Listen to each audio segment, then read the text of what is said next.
અમાસના દિવસે બિલ્વપત્ર તોડાય નહીં, ચતુર્થીને દિવસે નહીં, આઠમને દિવસે નહીં, ચતુર્દશીને દિવસે નહીં અને સોમવારના દિવસે બિલ્વ વૃક્ષ ઉપરથી બિલ્વપત્ર તોડાતું નથી. આ ખાસ ધ્યાન રાખજો. આ દિવસોમાં તોડી અને જો તમે અર્પણ કરશો તો પણ ફળ મળશે નહીં. ફરી વખત, અમાસ,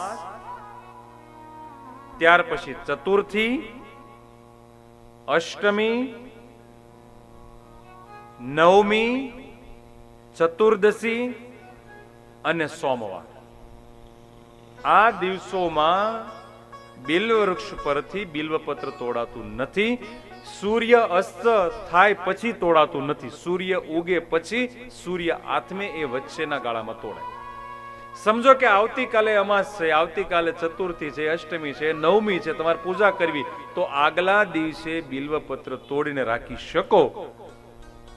આ એક જ એવું બાધ્ય, બે વસ્તુ બાધ્ય આપી છે, બે છોડને, એક તુલસી અને બીજું બિલ્વપત્ર. આ બે જ એવા છે કે 7 દિવસ સુધી તમે ભગવાનને એ તોડેલા અર્પણ કરો તો વાસી ગણાતા નથી.